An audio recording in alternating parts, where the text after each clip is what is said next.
اتل ما أوحي إليك من الكتاب وأقم الصلاة إن الصلاة تنهى عن الفحشاء والمنكر ولذكر الله أكبر والله يعلم ما تصنعون.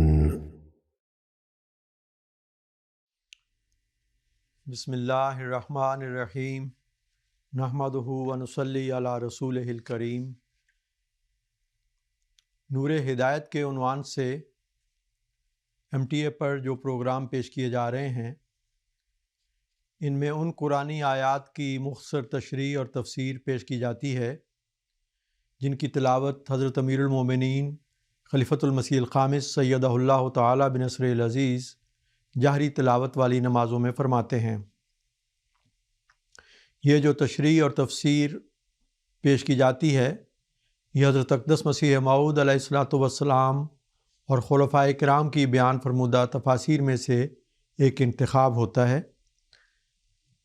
ان صورتوں کی مزید تشریح اور تفسیر کے لیے چاہیے کہ احباب ان اصل ماخذ کی طرف، ان تفاسیر کی طرف رجوع فرمائیں جو حضور علیہ الصلوۃ والسلام اور آپ کے خلفاء نے بیان فرمائی ہیں.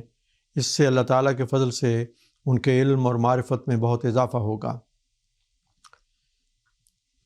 ہر جمعے کے روز یعنی جمعے کی نماز میں اور عیدین جو ہیں ان کی نماز میں حضرت امیر المومنین ایدہ اللہ تعالی بنصر العزیز پہلی رکعت میں سورۃ الاعلیٰ کی تلاوت فرماتے ہیں. آئیے سب سے پہلے ہم حضور ایدہ اللہ تعالی بنصر العزیز کی مبارک آواز میں سورۃ الاعلیٰ کی تلاوت کو سنتے ہیں، اس کے بعد اس کا ترجمہ اور مختصر تشریح پیش کی جائے گی. سبح اسم ربک الاعلی الذی خلق فسوی والذی قدر فہدی والذی اخرج المرعی فجعله غثاء سنقرئک فلا تنسى الا ما شاء الله انه يعلم الجهر وما يخفى ونيسرك لليسرى فذكر إن نفعت الذكرى سيذكر من يخشى ويتجنبها الأشقى الذي يصلى النار الكبرى ثم لا يموت فيها ولا يحيا قد أفلح من تزكى وذكر اسم ربه فصلى بل تؤثرون الحياة الدنيا والآخرة خير وأبقى إن هذا لفي الصحف الأولى صحف إبراهيم وموسى. اللہ اکبر. ابھی ہم نے حضرت امیر المومنین ایدہ اللہ تعالی بنصر العزیز کی مبارک آواز میں سورۃ الاعلیٰ کی تلاوت سنی ہے. ان آیات کا ترجمہ یہ ہے کہ میں اللہ کا نام لے کر جو بے حد کرم کرنے والا اور بار بار رحم کرنے والا ہے پڑھتا ہوں. اے رسول، اپنے بزرگ و برتر رب کے نام کا بے عیب ہونا بیان کر. وہ جس نے انسان کو پیدا کیا اور اسے بے عیب بنایا، اور جس نے اس کی طاقتوں کا اندازہ کیا اور ان کے مطابق اسے ہدایت دی، اور جس نے زمین سے چارہ نکالا پھر اسے سیاہ کوڑا کرکٹ بنا دیا. اے مسلمان، ہم تجھے اس طرح پڑھائیں گے کہ اس کے نتیجے میں تو بھولے گا نہیں، سوائے اس کے جو اللہ بھلانا چاہے. وہ یقیناً ظاہر کو بھی جانتا ہے اور اسے بھی جو مخفی ہے. اور ہم اے مسلمان تیرے لیے کامیابیوں اور آسانیوں کا حصول آسان کر دیں گے. بس تم بھی نصیحت کرو. نصیحت کرنا ہمیشہ دنیا میں مفید ہوتا رہا ہے. جو خدا سے ڈرتا ہے وہ یقیناً نصیحت حاصل کرے گا، اور اس کے برخلاف جو نہایت بدبخت ہوگا وہ اس سے گریز ہی کرتا رہے گا. وہی جو بڑی آگ میں داخل ہونے والا ہے، پھر اس میں داخل ہونے کے بعد نہ تو وہ اس میں مرے گا اور نہ زندہ رہے گا. جو پاک بنے گا وہ یقیناً کامیاب ہوگا، بشرطے کہ پاک بننے کے ساتھ ساتھ اس نے اپنے رب کا نام بھی لیا اور نماز پڑھتا رہا۔ مگر اے مخالفو، تم لوگ تو ورلی زندگی کو آخرت پر ترجیح دیتے ہو، حالانکہ آخرت کہیں بہتر اور دیر پا ہے۔ یقیناً یہی بات پہلے صحیفوں میں بھی درج ہے، یعنی ابراہیم اور موسیٰ کے صحیفوں میں۔ حضرت خلیفۃ المسیح الخامس ایدہ اللہ تعالیٰ بنصر العزیز نے اپنے خطبہ جمعہ فرمودہ 14 مئی سن 2010 میں اس سورت کی ابتدائی آیات کی بڑی تفصیل سے تفسیر اور تشریح بیان فرمائی۔ اس میں سے کچھ وقت کی رعایت سے آپ کی خدمت میں پیش کرتا ہوں۔ حضور ایدہ اللہ فرماتے ہیں، یہ آیات جو میں نے تلاوت کی ہیں سورہ اعلیٰ کی پہلی 3 آیات ہیں، یعنی بسم اللہ کے علاوہ۔ اس سورت کو جیسا کہ ہمارے ہاں عموماً طریق رائج ہے، جمعے اور عیدین میں پہلی رکعت میں پڑھا جاتا ہے، کیونکہ حدیث میں روایت ملتی ہے کہ آن حضرت صلی اللہ علیہ وسلم جمعے اور عیدین پر پہلی رکعت میں سورت اعلیٰ پڑھا کرتے تھے، اسی طرح دوسری رکعت میں سورت الغاشیہ پڑھا کرتے تھے۔ بس یہ اس سنت کی پیروی ہے جو آن حضرت صلی اللہ علیہ وسلم کی سنت ہے، جس کی وجہ سے یہ صورتیں پڑھی جاتی ہیں۔ اسی طرح یہ بھی روایت ہے کہ آن حضرت صلی اللہ علیہ وسلم وطروں کی پہلی رکعت میں سورت اعلیٰ پڑھا کرتے تھے، اور دوسری رکعت میں سورت الکافرون، اور تیسری رکعت میں بعض روایات میں آتا ہے سورت الاخلاص، اور بعض میں یہ ہے کہ آخری 3 صورتیں، آخری 2 قل اور سورہ اخلاص۔ حضور ایدہ اللہ فرماتے ہیں، بہرحال اس وقت سورہ اعلیٰ کی ان آیات کے حوالے سے کچھ کہوں گا۔ حضرت مسلم موعود رضی اللہ عنہ نے تفسیر کبیر میں اس کی بڑی تفصیل سے تفسیر بیان کی ہے اور بحث فرمائی ہے۔ حضرت مسلم موعود کی تفاسیر جو ہیں وہ بھی ایک عظیم علمی خزانہ ہیں۔ گو یہ پوری قرآن کریم کی تو تفسیر نہیں ہے، لیکن جن جن صورتوں کی ہے ان کو پڑھنے کی طرف جماعت کو توجہ کرنی چاہیے۔ یہ مختلف 10 جلدیں ہیں۔ حضور ایدہ اللہ فرماتے ہیں، سبح اسم ربک الاعلیٰ، یعنی تسبیح کر اپنے رب کی جو اعلیٰ ہے، یعنی تیرا رب جو ربوبیت کے لحاظ سے سب سے بلند اور اعلیٰ شان رکھتا ہے، اس کی تسبیح کر۔ اس کا یہ مطلب بھی ہے کہ تو اپنے رب کا نام دنیا میں بلند کر۔ گویا 2 ذمہ داریاں ایک مومن کی لگائی گئی ہیں، جو اس بات پر یقین رکھتا ہے کہ حضرت صلی اللہ علیہ وسلم اللہ تعالیٰ کے آخری نبی ہیں، جن کو اللہ تعالیٰ نے ہمارے لیے کامل نمونہ بنایا، اور آپ پر شریعت کامل ہوئی اور آپ کے طریق پر چلنا ہم پر فرض قرار دیا۔ پس ہر شخص جو آپ کی طرف حقیقی رنگ میں منسوب ہوتا ہے اور ہونا چاہتا ہے، اس کا یہ فرض ہے کہ آپ صلی اللہ علیہ وسلم کے اسوے پر چلنے کی کوشش کرے۔ اللہ تعالیٰ فرماتا ہے کہ لَقَدْ كَانَ لَكُمْ فِي رَسُولِ اللَّهِ أُسْوَةٌ حَسَنَةٌ، سورۃ الاحزاب آیت 22۔ یقیناً تمہارے لیے اللہ کے رسول میں ایک کامل نمونہ ہے جس کی پیروی کرنی چاہیے۔ اور اللہ تعالیٰ کی تسبیح بیان کرنے میں آپ کا کیا نمونہ تھا؟ آپ کے صبح و شام، رات دن اللہ تعالیٰ کے ذکر سے پر گزرتے تھے۔ پھر بھی آپ فرماتے ہیں کہ اے رب، مجھے اپنا ذکر کرنے والا اور اپنا شکر کرنے والا بنا۔ حضور ایدہ اللہ فرماتے ہیں، رکوع اور سجدے میں آپ اللہ تعالیٰ کی تسبیح و تحمید فرماتے تھے، اور آپ کی تسبیح و تحمید اور گریہ و زاری ایک عجیب رنگ رکھتی تھی۔ رکوع میں جب سبحانہ رب العظیم سے اپنے عظیم رب جو رب العالمین ہے، اس کی بزرگی اور برتری کا ذکر فرماتے ہیں، تو کھڑے ہو کر سمع اللہ لمن حمدہ کہہ کر پھر اللہ تعالیٰ کی بے شمار حمد کی طرف توجہ فرماتے ہیں۔ آپ صلی اللہ علیہ وسلم کے رکوع اور سجود اور قیام اور نماز کی ہر حرکت کے بارے میں ایک دفعہ پوچھنے پر حضرت عائشہ رضی اللہ تعالی عنہا نے فرمایا تھا کہ اس کی خوبصورتی اور لمبائی نہ پوچھو۔ حضور ایدہ اللہ نے فرمایا، سجدوں کی لمبائی کے بارے میں ایک روایت میں یہ ذکر ملتا ہے۔ حضرت عبد الرحمن بن عوف رضی اللہ عنہ کہتے ہیں کہ حضرت صلی اللہ علیہ وسلم ایک دن مسجد میں تشریف لائے اور قبلہ رو ہو کر سجدے میں چلے گئے۔ بہت لمبا سجدہ کیا، اتنا لمبا کہ میں آپ کو دیکھ کر پریشان ہو گیا، بلکہ یہاں تک میری پریشانی بڑھی کہ مجھے گمان ہونے لگا کہ اللہ تعالیٰ نے آپ کی روح قبض کر لی ہے۔ اس پریشانی کی حالت میں آپ کے قریب پہنچا تو آپ سجدے سے اٹھ بیٹھے۔ آپ نے فرمایا کہ کون ہے؟ میں نے عرض کی یا رسول اللہ میں عبد الرحمن ہوں۔ پھر میں نے عرض کیا کہ اے اللہ کے رسول، آپ کا یہ سجدہ اتنا زیادہ لمبا ہو گیا تھا کہ مجھے اندیشہ ہوا کہ کہیں آپ کی روح تو قبض نہیں ہو گئی۔ آپ صلی اللہ علیہ وسلم نے فرمایا کہ میرے پاس جبریل آئے تھے اور یہ خوشخبری دی تھی کہ اللہ تعالیٰ آپ کے حق میں فرماتا ہے کہ جو آپ پر درود بھیجے گا اس پر میں رحمت نازل کروں گا، اور جو سلامتی بھیجے گا اس پر میں سلامتی نازل کروں گا۔ اس بات پر میں سجدہ شکر بجا لا رہا تھا اور اللہ تعالیٰ کی تسبیح و تحمید کر رہا تھا۔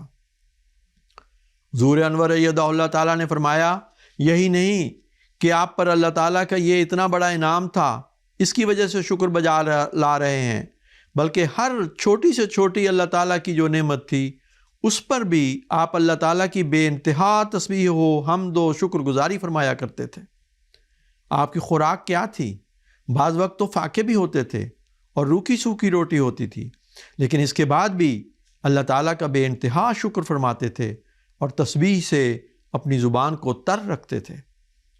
حضور فرماتے ہیں یہاں یہ بھی بتا دوں کہ روایت میں آتا ہے کہ سبح اسم ربک الاعلیٰ کی آیت اترنے سے پہلے حضرت صلی اللہ علیہ وسلم خود بھی یہ دعا کرتے، اور اپنے صحابہ کو بھی آپ نے فرمایا ہوا تھا کہ سجدے میں یہ دعا پڑھا کرو کہ اللہم لکا سجدت۔ لیکن اس کے بعد پھر آپ نے سبحان ربی الاعلیٰ کی دعا سکھائی۔ اسی طرح فسبح بسم ربک العظیم کی آیت جب نازل ہوئی ہے تو پھر آپ نے رکوع میں بھی سبحان ربی العظیم کی دعا سکھائی ہے۔ حضور ایدہ اللہ تعالیٰ فرماتے ہیں آپ نے اللہ تعالیٰ کی تسبیح کرنے کے طریق کس طرح سکھائے، کس طرح ہر وقت آپ کے دل میں اللہ تعالیٰ کی بزرگی اور برتری کا خیال رہتا تھا اور آپ رہنمائی فرماتے تھے۔ اس بارے میں ایک روایت میں حضرت جویریہ رضی اللہ تعالیٰ عنہ بیان کرتی ہیں کہ صبح کی نماز کے وقت حضرت صلی اللہ علیہ وسلم میرے پاس سے گئے۔ اس وقت میں مصلی پر بیٹھی تھی، اور دن چڑھے جب آپ واپس آئے تو میں اس وقت بھی مصلی پر بیٹھی تھی اور ذکر کر رہی تھی اور تسبیح کر رہی تھی۔ تو آپ نے پوچھا تم صبح سے اس حال میں یہاں بیٹھی کیا کر رہی ہو؟ میں نے عرض کی کہ میں تسبیح کر رہی ہوں، اللہ تعالیٰ کا ذکر کر رہی ہوں۔ آپ صلی اللہ علیہ وسلم نے فرمایا اس کے بعد جب سے میں یہاں سے گیا ہوں اور اب آیا ہوں میں نے صرف 4 کلمات 3 دفعہ دہرائے ہیں۔ اگر ان کلمات کا موازنہ میں تمہارے اس سارے وقت کے ذکر اور تسبیح سے کروں تو میرے کلمے جو ہیں وہ بھاری ہیں، جو یہ ہیں کہ سبحان اللہ عدد خلقہ، سبحان اللہ رضا نفسہ، سبحان اللہ زینت عرشہ، سبحان اللہ مداد کلماتہ۔ اللہ پاک ہے اس قدر جتنی اس کی مخلوق ہے، اللہ پاک ہے جس قدر اس کی ذات یہ بات پسند کرتی ہے، اللہ پاک ہے جس قدر اس کے عرش کا وزن ہے، یعنی بے انتہا پاک ہے، اور اللہ پاک ہے جس قدر اس کے کلمات کی صحیح ہے۔ حضور ایدہ اللہ فرماتے ہیں ایک تو اس سے حضرت صلی اللہ علیہ وسلم کی قوت قدسی سے آپ کی ازواج کی تسبیح و تحمید اور ذکر سے رغبت اور اس کے لیے کوشش کا پتہ چلتا ہے کہ کس قدر انہماک سے اور کتنی دیر تک یہ دعائیں اور ذکر فرمایا کرتی تھیں۔ پھر حضرت صلی اللہ علیہ وسلم کی اس تسبیح کا اندازہ ہوتا ہے۔ آپ نے جس غور اور جس گہرائی سے یہ تسبیح کی اس کا اندازہ لگائیں کہ ایک لمبے عرصے میں جو کم از کم گھنٹہ 1.5 گھنٹے پر تو محیط ہوگا، اس میں آپ نے صرف 3 مرتبہ یہ الفاظ دہرائے۔ یہ تو آپ کا ہی مقام تھا، لیکن توجہ دلائی کہ تسبیح ان جامع الفاظ میں کرو اور ساتھ ساتھ غور کرو، اور اللہ تعالیٰ کی نعمتوں کو یاد کرتے ہوئے اللہ تعالیٰ کی عظمت و جبروت کو سامنے رکھتے ہوئے یہ تسبیح کرو۔ حضور انور ایدہ اللہ تعالیٰ بن نصر العزیز نے فرمایا پھر جب فتح مکہ ہوئی تو اس تسبیح اور شکر گزاری کا ایک اور انداز دیکھیں کہ اونٹنی پر بیٹھے ہیں، سر جھک کر پالان سے چھو رہا تھا اور سجدہ شکر بجا لاتے ہوئے یہ دعا پڑھ رہے تھے کہ سبحانک اللہم ربنا و بحمدک اللہم اغفر لی، کہ اے اللہ تو پاک ہے، اپنی حمد اور تعریف کے ساتھ اے اللہ مجھے بخش دے۔ حضور فرماتے ہیں یہ معیار حاصل کرنے کے بعد جب خدا تعالیٰ نے آپ کی امت کے افراد سے اپنی محبت کو بھی حضرت صلی اللہ علیہ وسلم کی پیروی کے ساتھ مشروط کیا ہے، تو پھر بھی آپ اللہ تعالیٰ کی تسبیح و تحمید کے ساتھ، شکر گزاری کے ساتھ اپنی مغفرت طلب فرما رہے ہیں۔ بس یہ آپ کے نمونے ہیں۔ انفرادی طور پر بھی تسبیح و تحمید کے طریق سکھا رہے ہیں تاکہ اللہ تعالیٰ کی بزرگی اور تقدیس کا اظہار حقیقی رنگ میں کرنے کا پتہ چلے۔ آپ کے لیے امت کے درود اور سلامتی بھیجنے پر تسبیح اور تحمید اور شکر گزاری کا وہ اظہار فرمایا کہ جس کی مثال نہیں مل سکتی۔ ایک شکر گزاری اس لیے کہ خدا تعالیٰ نے مجھ پر درود بھیجنے کو اس قدر اہمیت دی ہے کہ یہ امت کے لیے بخشش کا سامان ہو گیا ہے، اور ایک اللہ تعالیٰ کی تسبیح اس لیے کہ کس طرح اللہ تعالیٰ میری امت کو بخشنے کے سامان فرما رہا ہے اور کیا مقام اللہ تعالیٰ مجھے عطا فرما رہا ہے۔ پھر جب اللہ تعالیٰ نے فتح مکہ کی صورت میں کامیابی عطا فرمائی تو تسبیح و تحمید اور شکر گزاری کا وہ اعلیٰ نمونہ ہے اور عاجزی کا وہ اعلیٰ نمونہ ہے جس کی مثال نہیں ملتی۔ یعنی یہ سب تسبیح کے نمونے دکھا کر اور سکھا کر امت کو اس طرح متوجہ فرمایا ہے کہ تمہاری بقا اور تمہاری کامیابی اور تمہاری ترقی اور تمہاری فتح بھی اسی میں ہے کہ دنیاوی اسباب پر بھروسہ نہ کرو بلکہ رب اعلیٰ کی تسبیح اور تحمید کرو جو رب العالمین ہے۔ یاد رکھو بے شک اپنے اپنے رنگ میں بعض اور بھی رب ہیں جن سے تمہیں واسطہ پڑتا رہتا ہے۔ شروع میں، ابتدا میں انسان جب بچہ ہوتا ہے، بچے کی پرورش میں بھی اس کے ماں باپ حصہ لیتے ہیں، اس لحاظ سے وہ بھی رب کہلاتے ہیں۔ پھر اس کے بعد بڑا ہوتا ہے اور دنیاوی کاموں میں پڑتا ہے، افسران ہیں، بادشاہ ہیں، ملکی سربراہ ہیں جو ایک طرح سے پرورش میں حصہ لیتے ہیں، لیکن ان سب کی ربوبیت جو ہے وہ نقائص سے پر ہے، کامل نہیں ہے۔ ماں ہے جو سب سے زیادہ خالص ہو کر بچے کی پرورش کر رہی ہوتی ہے، لیکن اس میں بھی کاملیت نہیں ہے، اس لیے اس کی پرورش میں کمیاں رہ جاتی۔ کبھی بچے کو زیادہ کھلا دیا تو وہ بیمار ہو گیا، کبھی خوراک کا خیال نہ رکھا تو کمزور ہو گیا، کبھی کسی اور طرف توجہ ہو گئی تو بچے کی نگہداشت صحیح طرح نہ ہو سکی، کبھی کسی چیز میں کمی رہ جاتی ہے، کبھی کسی چیز میں۔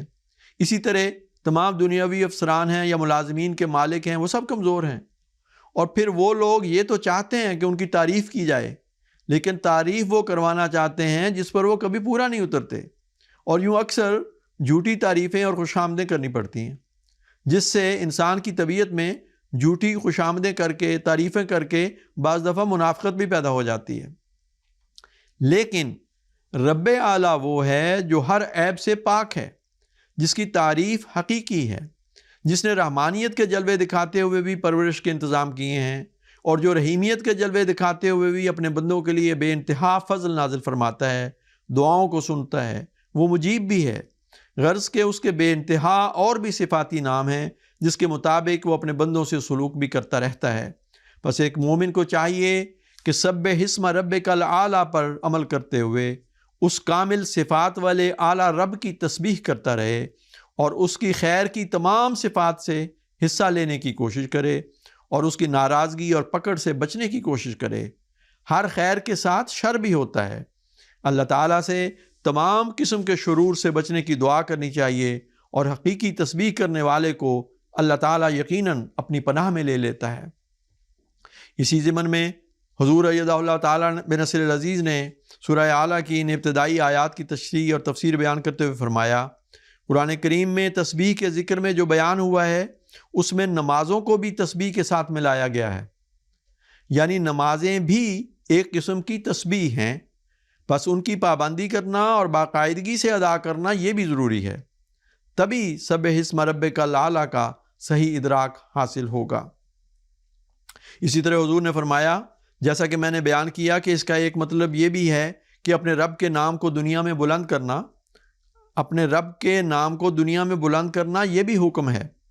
اس بارے میں جب سب سے اول حضرت صلی اللہ علیہ وسلم کی ذات کو ہم دیکھتے ہیں تو اس کے بھی اعلیٰ ترین نمونے آپ نے ہی قائم فرمائے۔ آپ نے دعوت اللہ کا حق قائم فرما دیا۔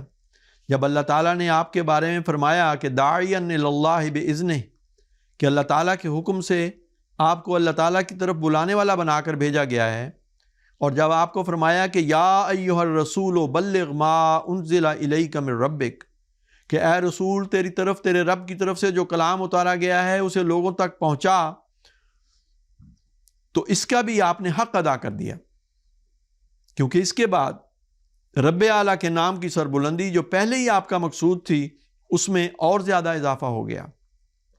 نرمی سے، حکمت سے، احسان کرتے ہوئے اور صبر دکھاتے ہوئے آپ نے ہر حالت میں تبلیغ کے کام کے حق کو ادا کرنے کی کوشش فرمائی، ہر حال میں اللہ تعالیٰ کی تسبیح کرتے ہوئے اس حق کو ادا کیا۔ مشکلات بھی آئیں تو تب بھی اللہ تعالیٰ کی تسبیح کرتے ہوئے آپ کے قدم آگے ہی بڑھتے چلے گئے، کوئی خوف، کوئی ڈر آپ کو اس کام سے روک نہیں سکا۔ آپ کی قوت قدسی نے یہی روح صحابہ میں بھر دی تھی، اللہ تعالیٰ کے نام کی سربلندی کے لیے وہ بھی قربانیاں دیتے چلے گئے۔ اسی طرح اسی ضمن میں حضور رضی اللہ عنہ نے فرمایا کہ پھر اللہ تعالیٰ فرماتا ہے الذی خلق فسوی، یعنی جس نے پیدا کیا پھر ٹھیک ٹھاک کیا۔ اس کے یہ معنی ہے کہ اللہ تعالیٰ نے انسان کو اس حالت میں پیدا کیا ہے کہ اس کے اندر تمام ضروری طاقتیں رکھی ہیں اور ترقی کے مادے اس میں موجود ہیں۔ عموماً ایک نارمل بچے کی جب پیدائش ہوتی ہے تو اس میں تمام ضروری طاقتیں بھی موجود ہوتی ہیں، اور جوں جوں اس کی نشو و نما ہوتی رہتی ہے اور جس طرح پہلے زمانوں میں بھی ہوتی رہی، ان طاقتوں میں اس ماحول کے لحاظ سے نکھار پیدا ہوتا چلا جاتا ہے۔ بے شک بعض ذہنی اور جسمانی لحاظ سے کمزور بھی ہوتے ہیں، لیکن یہ عمومی حالت نہیں ہے۔ بس انسان کو جب اشرف المخلوقات بنایا تو اس میں ذہنی صلاحیتیں بھی ایسی رکھیں کہ اگر ان کو صحیح طور پر استعمال کیا جائے تو تمام مخلوق کو وہ زیر کر لیتا ہے۔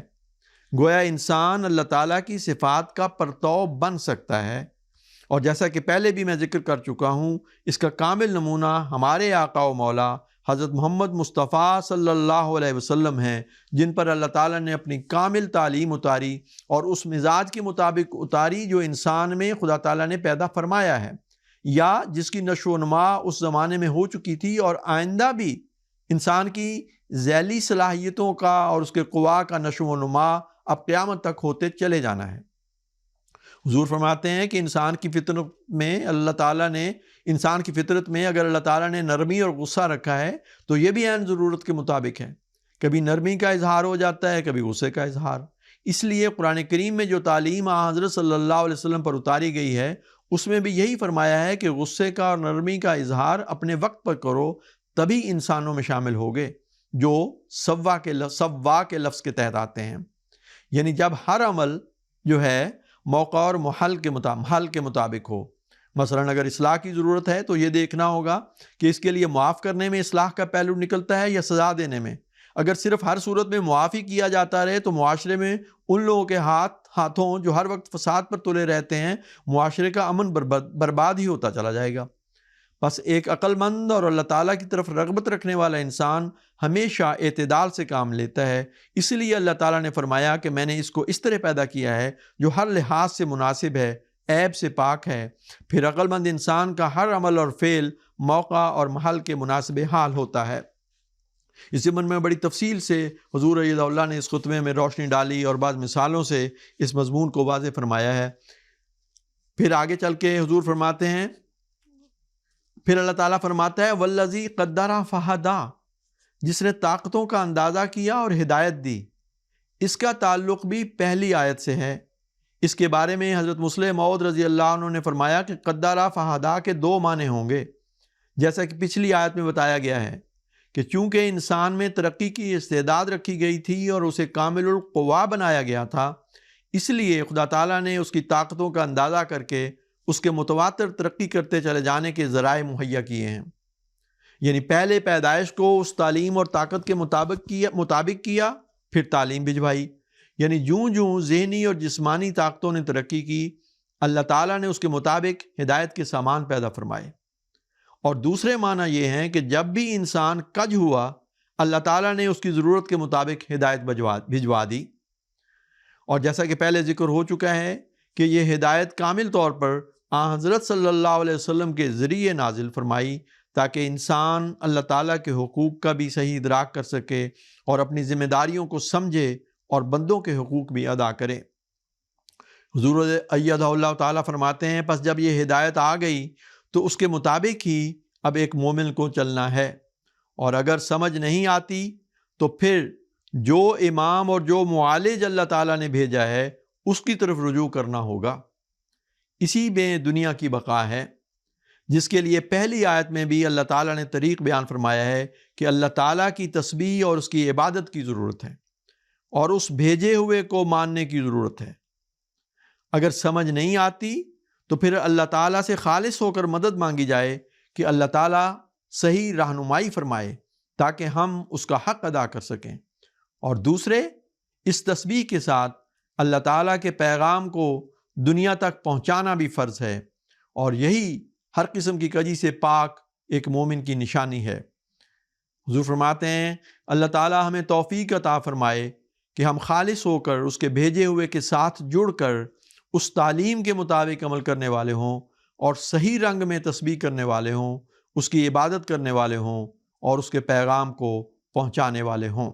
دعا ہے کہ اللہ تعالیٰ ہمیں اللہ تعالیٰ کی تسبیح کے مضمون کو سمجھتے ہوئے، جیسا کہ حضور ایدہ اللہ نے بیان فرمایا ہے، اس کا حق ادا کرنے کی توفیق عطا فرمائے، اور اس کے مطابق ہمیں اپنی ذمہ داریوں کو ادا کرنے کی توفیق عطا ہو۔